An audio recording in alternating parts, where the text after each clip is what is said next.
Po nasadnutí do interiéru si môžete všimnúť bočné vedenie, ktoré vás veľmi dobre drží v zatáčkach a je to kombinované vlastne čalúnenie s kožou.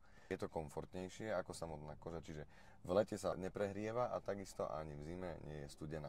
Hneď pred vami je palubný počítač, takže všetko je digitálne. Pred vami ešte slúži dotykový displej, funguje ako tablet a v ňom sa dozviete veľa vecí. Napríklad najzaujímavejšie je informácia o spotrebe energie. Čiže keď si kliknete, prídete na to, že koľko máte spotrebu na 100 km. Teraz ju máme aktuálnu 4,9, čo je veľmi dobrá na tak malé auto a pri tom, že motor je tu 1.6, tak benzín, tak je to spotreba vynikajúceho rázu.